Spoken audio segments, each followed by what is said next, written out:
Hello everybody, my name is Lictor24 and welcome back to the channel. Sorry about the video going up so late guys, or I'm sorry not being able to upload as much as I'd like to. I've been pretty ill over these last couple of days to the point where I'm about to go to the hospital. So yeah, just sorry about not being able to upload guys, but unfortunately life does happen to people. But I'm back now, so I can get back into it and talk to you about all the stuff that's been revealed on the Warhammer 40k front. And it seems like the rumour engine has been taken over by a demon, is the angle I think Games Workshop are going for here. And I think this is probably just tying in more and more to the fact that Vigilus is going to see a big chaos influx pretty soon. What with, I think, the Shadowspear box set being announced. I think with that particular release, they definitely did focus on chaos more than they did the Primaris. I mean, we saw the Primaris Librarian and the new Sniper dudes, but I think with the 4 images of the releases for the Chaos Forces, we had the Sorcerer guy, the new Obliterator, the regular Marines, and the Spider Tank, the Shadow Stalker, or Venom Stalker, or whatever it was called. It just seems to me like the focus is more on the Chaos side of things, which it should be. I mean, Chaos, we've got Space Marines coming out of our ears, guys, so let's have a bit more Chaos goodness. And this rumour engine, and the last 3, which I'm going to be talking about, is definitely Chaos focused. Like I said, they've changed all the narrative blurb on the rumour engine site. They're going for like a little narrative of a demon infecting the rumour engine sort of thing. But let's have a look at the pictures, shall we? The first one here, obviously, this eye on this panel. I think think of me like this, guys. Imagine like a backpack, but instead of like the unit on the back, it's basically this demon's head, like strapped to the back of this whatever it is, just like infesting it. You get what I mean? That's what it's coming off to me. I mean, fair play. Someone has mentioned before, this could be Age of Sigmar related. I don't see it. Not with Shadowspear coming so close, with all the narrative of Black Legion coming to Vigilus. It could be something else. It could be Age of Sigmar. It could be both. But my money is definitely on Chaos and 40k Black Legion. And I believe this could be just more previews of the Shadow Spear box. Stuff we haven't seen yet. But yeah, my money, that's some kind of backpack. Some kind of demonically infused backpack strapped to something. I don't know. Perhaps like a demon strapped to like an unwilling host kind of thing. Anyway, moving on. And we've got a foot. It's a big old foot. it's what that is. Definitely some kind of space marine that's been converted. I don't know. I mean, we might be getting mutilators in this box as well. Imagine that. I mean, we've already had the Bane Obliterator revealed to us. This could be like the mutilator equivalent, or it could just be the foot of the Bane model that we saw from the back. I have no idea. Listen, it's money safe that this is some kind of infested Chaos Space Marine. Probably like perhaps a Chosen. Perhaps they've redone the Chosen models, like so there's like bigger than regular Chaos Space Marines to show that they've been, you know, sort of demonically possessed or blessed, that kind of thing. And this is sort of like a running pose, like one that's like dying to get into the fight. So I think it's a bit odd that a foot was something they chose to show us a picture of, but we can definitely tell from the sort of the end of the leg there, because obviously Space Marines and Chaos Space Marines have that sort of edging around the boot, I'd say, well, boot at the bottom of the trouser. I don't know what to call it, but yeah, Black Legion definitely.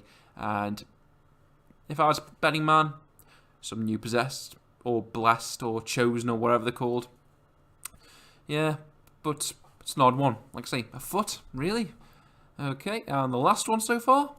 It's a big old claw. It's a big old claw with eyes. So it makes me start thinking, yeah, we're talking of all these. Do you reckon all these 3 pictures are linked? Like they're all the same model, just different shots? But I don't. Some people have said maybe it's a new Dreadnought, but I don't think so. I mean, a new Dreadnought. I can't see these things on new Dreadnought. Maybe like a smaller kind of Space Marine, like a Chosen, like I mentioned just. Like, I do think that all these images are linked to like Chosen, sort of like mutated Chaos Space Marines, and these could be the variable options for me. And imagine We're going to have a claw hand for Chosen, who's good at prying open armor, much akin to like the Tyrannid, like crushing claws we have. And maybe one will have like knife fingers, so he gets loads of attacks, stuff like that. But yeah, definitely for me, my money, definitely some kind of possessed Chaos Space Marine, something like that. I don't think it's going to be like a possessed machine, like any kind of armor, because obviously we're seeing a lot more fleshy bits than metally bits so far. But I do like the design of this claw, even if it does remind me too much of my Tyrannid crushing claws. Perhaps a new Slaanesh model. I know Slaanesh are big on the old claws, on the old demonettes. Khorne always comes off to me as more of a kind of a sword and axe man. Nurgle, more tentacles. Tzeentch, beaks, if I had to say anything. So, this kind of claw, maybe Slaanesh. Like a Slaanesh sort of inspired possession. But, you know, it could fit in anyone, really. So, yeah, what other news have we got coming out now? Ah, yes, the dreaded Amble in Warhammer 40,000. They released a little statement saying how the Amble can be used in 40k games. Now, when I first heard this, I was a bit skeptical.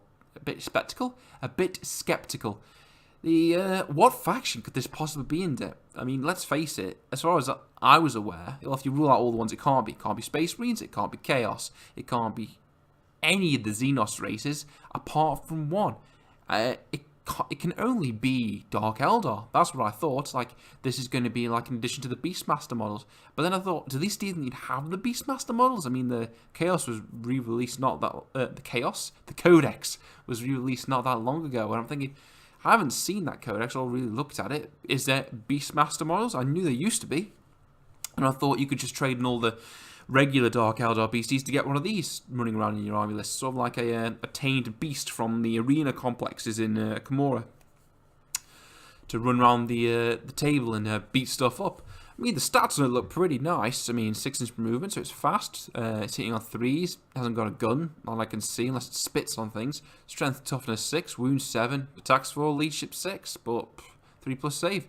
And the claws are -3 AP, D3 damage. It's a pretty solid melee unit.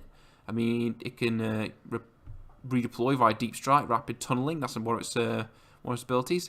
It can constantly regenerate D3 wounds at the start of each battle round. It's got those little wormy dudes with it. It's pretty good. But from what I'm reading here, it looks like they're trying to say that you can use this thing in narrative games, like as an objective marker or something for your other, like, smaller games to fight, things like that. So, sadly, nothing new for Dark Eldar players. Well, technically you could, I suppose, as like an allied sort of thing, a narrative play, but I was really kind of hoping that this would be something that the Beastmaster could tame. But, hey, c'est la vie. Doesn't look like it for whatever reason. And lastly, one thing I did want to talk about is the Warhammer Fest that's coming soon. Now, every year down in Coventry at the Ryoch Arena, they have Warhammer Fest, which basically they hire out the section of the arena and have loads of games. They set up shop there, do a few previews and a few exclusives. I've been twice on the Bounce, last year and the year before, and I believe I'm going this year. I mean, the second this news was brought out, I had a friend text me saying, "Are we going this year?" And I'm like, "Yeah, I'll go this year." I mean, for the price it is, I mean, it's pretty good. I think it's an enjoyable time. Like I said, lots and lots of places to have a game there, guys.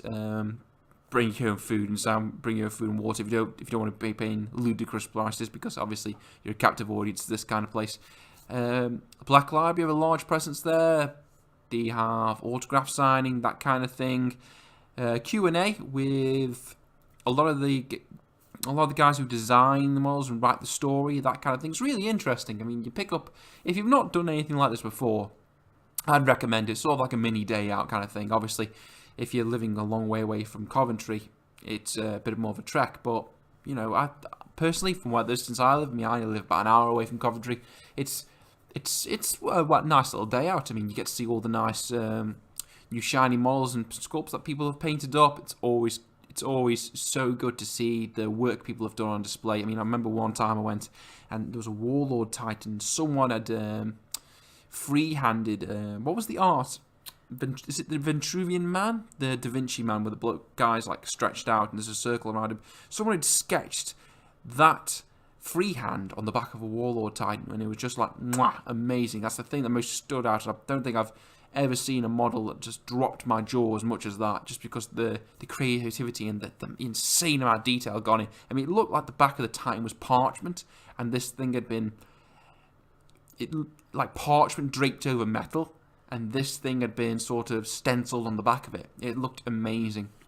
On top of that, they always have a section in the event where like another new upcoming games are previewed there. I know last time I went, Space Hulk Deathwing was previewed there, Mechanicum game was previewed there, and I think Battlefield Gothic 2 was previewed there. So anything that's in the pipeline that you might not have known about or heard about so far might be displayed there. Again, you get a chance to have hands on those games if you're into that.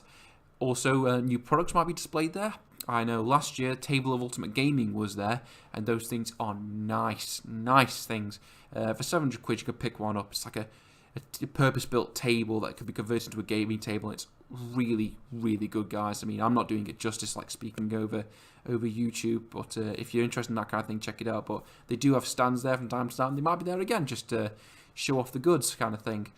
They obviously have, I think, painting time there, questions, answers with Duncan, that kind of thing. All in all, guys, it's a really good day out if you're into the hobby. Rage of Sigmar for 40k, for anything. I imagine Kill Team will have a large presence there, being a quick game you can set up and play. And, of course, you'll have brief snippets of up-and-coming things. I remember last year I went upstairs at one point to the major area where they were showing off all the new things to be released for the Forge World and whatnot. And I looked over my shoulder and I looked down the aisle and I saw in one of the glass cabinets something that looked like had sort of like the outline of a elephant, and I thought, oh my god, new Tyranid model. And I ran down there, and then I was crushed because it was the new Necron construct that they just obviously put on display. And I sulked back to my mate and just tapped on my shoulder and said, hey, yeah, you got something down there for you, as a big new Necron spider tank. And obviously he shot off. It was like, ooh. We got down there, I had a chat with the guy who designed it, and just went through the portfolio of his designs, the things he had to go over and change constantly, and how the design of the model evolved from the first initial sketches to what it eventually became. Again, really interesting, guys. So, yeah, I'd say it's worth it. You know, if you can get there, it's worth a little day out. And that's it, guys. That's it for Thursday anyway. If any more pops up, I'll sure to let you know. Again, sorry about the delay, guys, but yeah, life is life. Thanks for watching, everybody, and I will catch you next time. See you later.